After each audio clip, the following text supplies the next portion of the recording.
Bonjour à tous.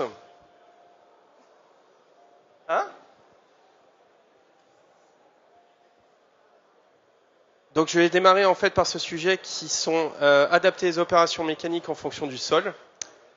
C'est un sujet en fait qui nous concerne tous. Et pour le coup, attendez, j'ai pas pris la petite. Voilà. Merci. Je voudrais démarrer en fait par cette diapo en fait, cette slide en fait qui j'ai mis comme titre un métier d'équilibriste. C'est-à-dire qu'il faut savoir en fait que nous travaillons en fait sur différentes structures, différents types de sols. C'est-à-dire au niveau des structures, structures associatives, structures commerciales. On a une direction en fait qui est au-dessus de nous, qui nous dit en fait quel est le budget et ainsi de suite. Et de là, on peut organiser en fait, on peut mettre un plan d'action au niveau de nos surfaces, au niveau des golfs. Donc les structures, le climat aussi. Nous travaillons en fait suivant les climats en fait en France, différents climats, donc une pluviométrie qui est différente. Donc de là en fait, faut vraiment s'adapter en fonction de toutes ces données. Naturellement, vous avez une équipe et un parc matériel qui va vous permettre en fait de vous organiser sur différentes opérations mécaniques tout au long de l'année.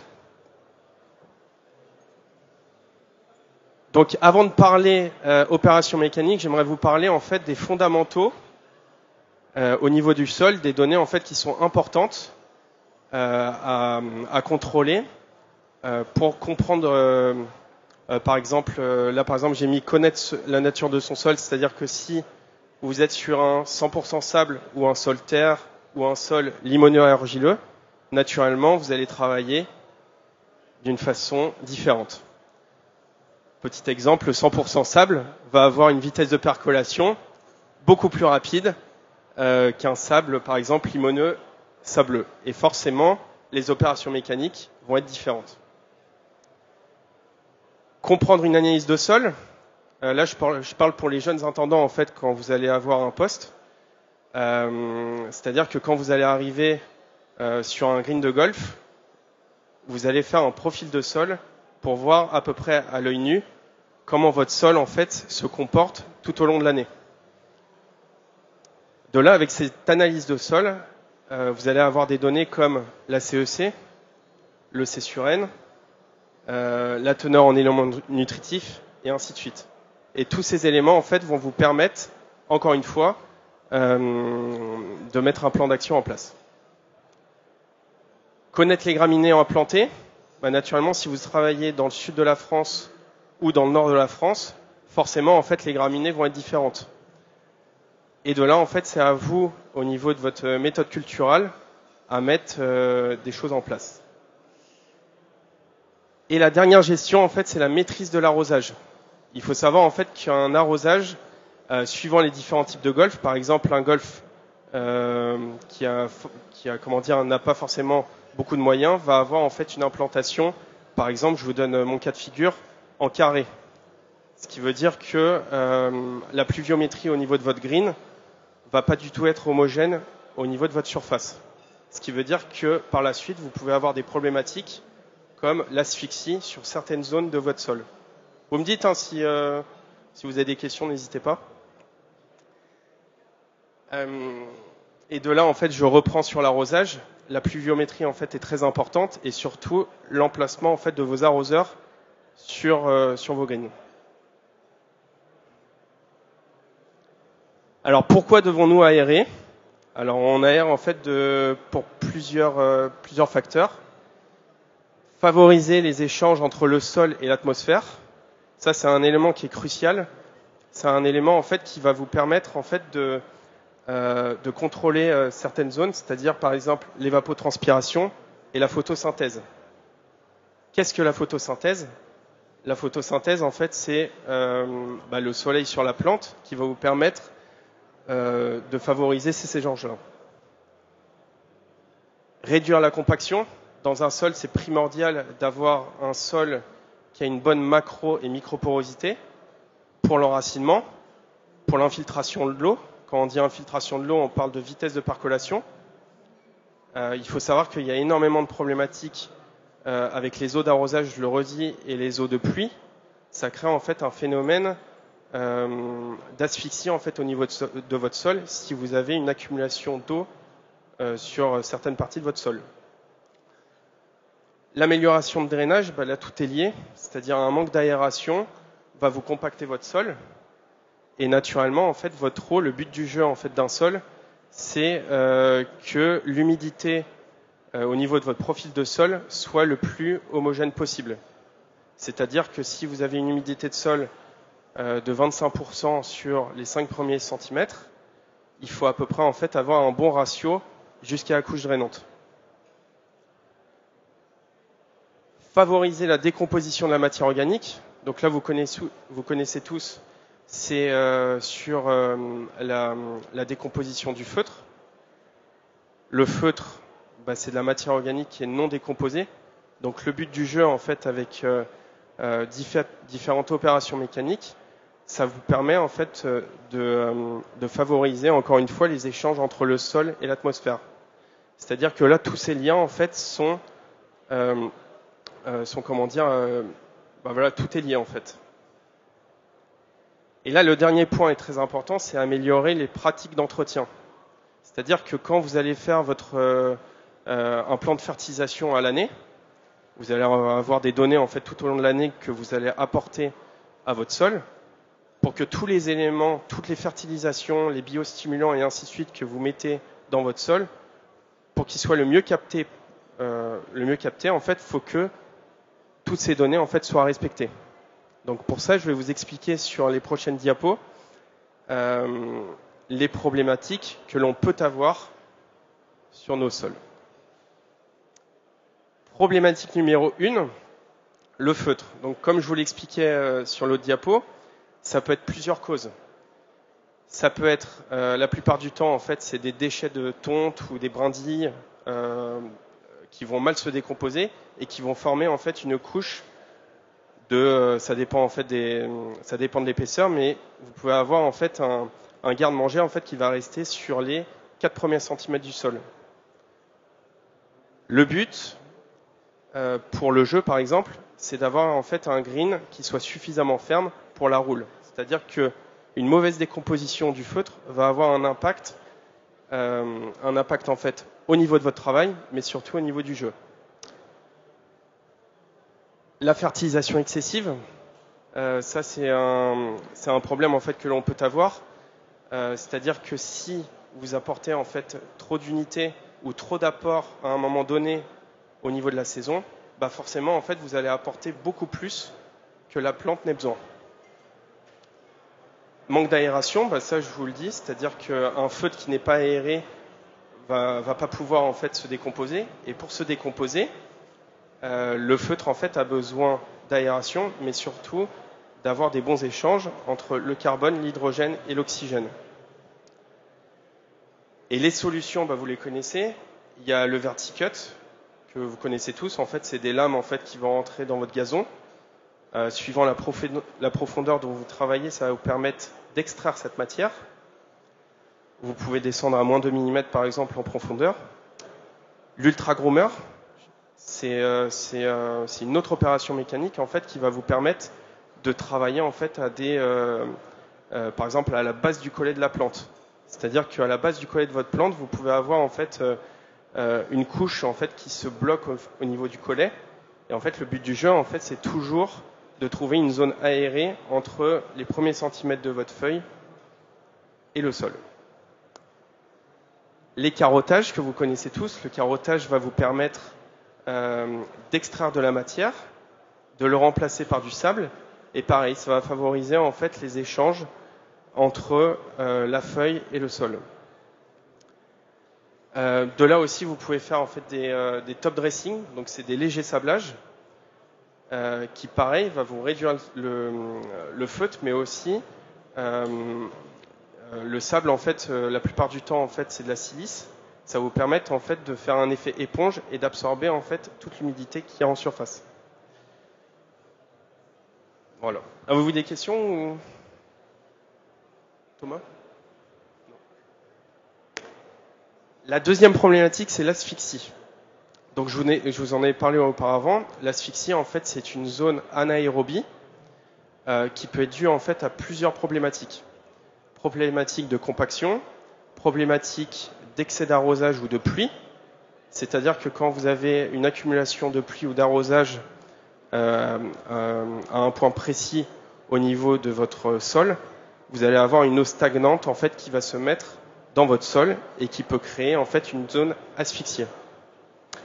Donc de là en fait pour travailler en fait cette zone asphyxiée, on peut le travailler de plusieurs manières. Mécanique par exemple avec des lames, le deep drill, je ne sais pas si vous connaissez, optimiser l'arrosage et le carottage. Et toutes ces données en fait, suivant les golfs où vous êtes, comme je vous disais à la première diapo, c'est que vous le faites en fonction du budget qu'on vous donne. C'est-à-dire qu'un golf s'y trouve au fin fond de la France qui n'a pas forcément les mêmes budgets qu'un golf associatif. Donc il faut vraiment en fait travailler en fait en fonction des besoins de la plante, mais surtout des besoins humains et des besoins du personnel et du matériel que vous avez en place. La compaction du sol, je vous en ai parlé aussi. Ça peut être dû aussi au piétinement. Vous savez tous que sur un green de golf, vous pouvez avoir 400 joueurs par jour en fait qui passent sur le green, et cette compaction en fait va créer une compaction qui peut être en fait à 10 cm, à 15 cm et ainsi de suite. Le but du jeu, je vous le répète, c'est vraiment d'harmoniser votre sol pour que les échanges se fassent le plus rapidement possible. Vous avez plusieurs en fait, travaux mécaniques. Vous pouvez faire du vertidrain. Du vertidrain, c'est des broches en fait que vous pouvez pas varier entre 15 et 25 cm de profondeur. Vous travaillez suivant les problématiques que vous avez sur votre sol.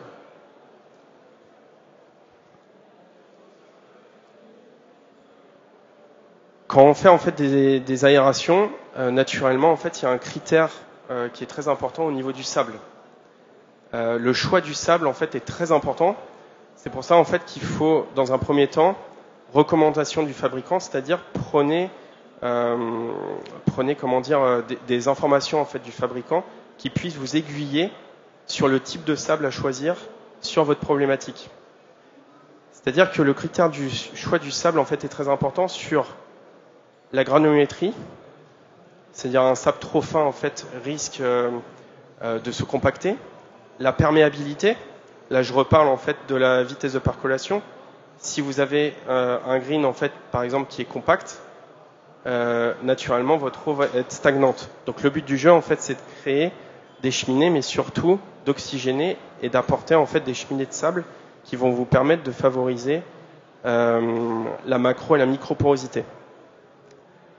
La stabilité, faut savoir aussi que toutes les opérations mécaniques que vous allez faire sur un green de golf, c'est la logique, va avoir un impact en fait sur votre green. C'est-à-dire qu'il ne faut pas que votre green se lève, c'est pour ça que le choix du sable est très important sur la stabilité. La qualité, prendre un sable propre et lavé. Et voilà.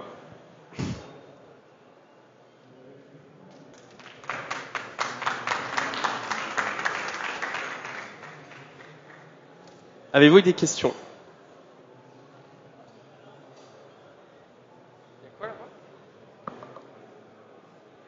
Pas de questions? Merci. Ouais. Tu disais au début que tu avais une implantation pour l'arrosage en carré. C'est le cas sur ton golf, c'est ça?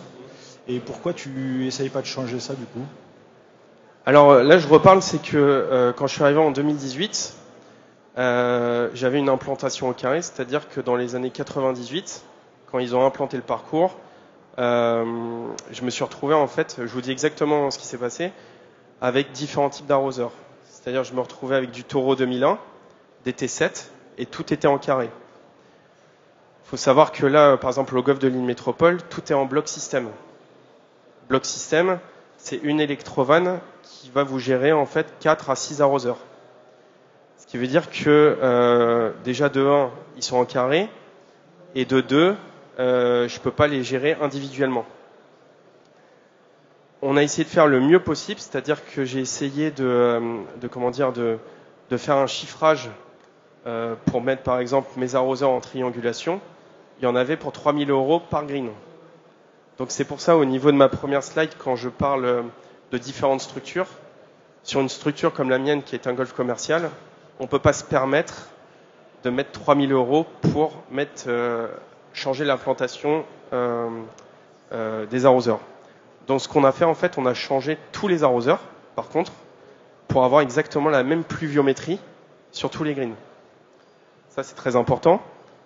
Et le message en fait que j'avais à faire passer en fait aujourd'hui, c'était on n'a pas forcément le même budget, mais surtout il faut essayer de faire le maximum que l'on puisse faire avec ce que l'on a. Donc avec ma direction, on est parti sur ça. Donc forcément ma pluviométrie, comme je vous l'expliquais, elle est pas du tout homogène. C'est-à-dire j'ai fait des tests sur un programme de 3 minutes. Au milieu du green, je me retrouve avec 5 mm de pluviométrie. Sur les côtés 2 mm. Ce qui veut dire qu'il a fallu que je joue sur mes angles de portée et mes angles d'arroseur pour essayer d'optimiser un maximum mon eau d'arrosage. Ok, merci. J'ai une autre question par rapport à l'R2G2. Est-ce que tu as une expérience par rapport à ça ou... Alors j'ai pas encore d'expérience là-dessus. La personne qui est à ta droite peut donner son ressenti. C'est une bonne machine. Non, moi je l'utilise. Explique Thomas.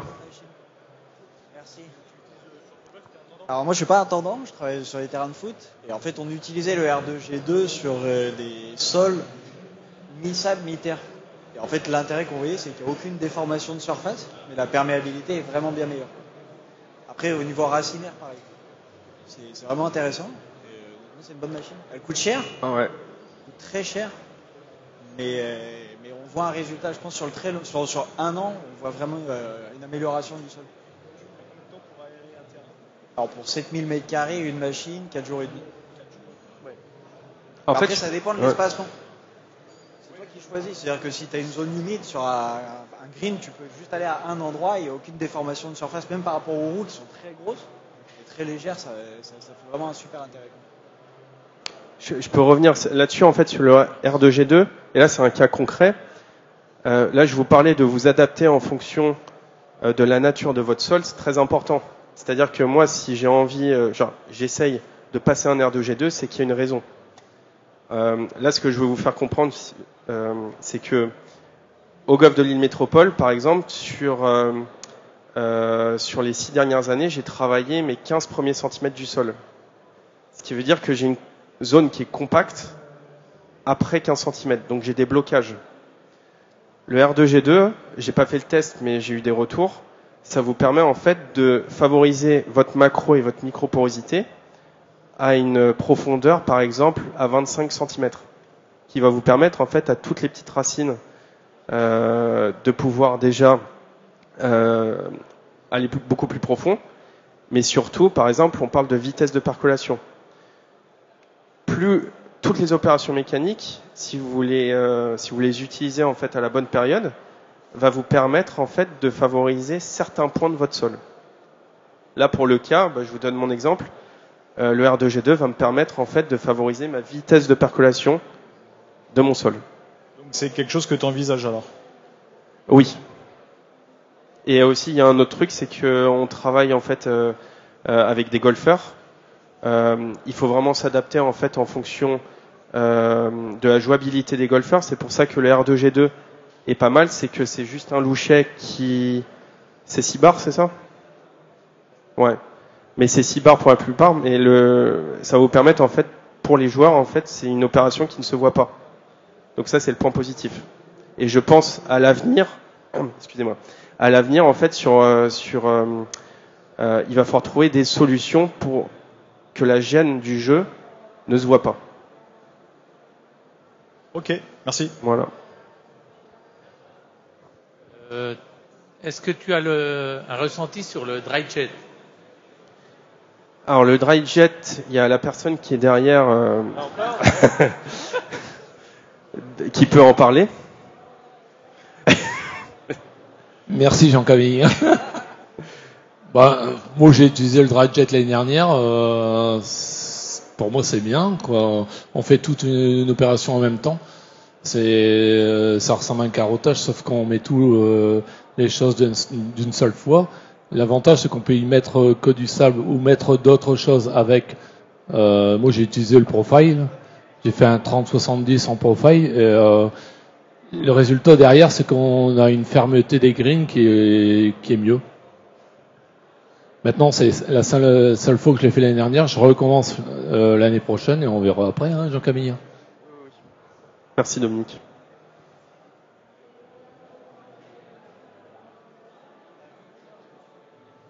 Il y a d'autres questions? David?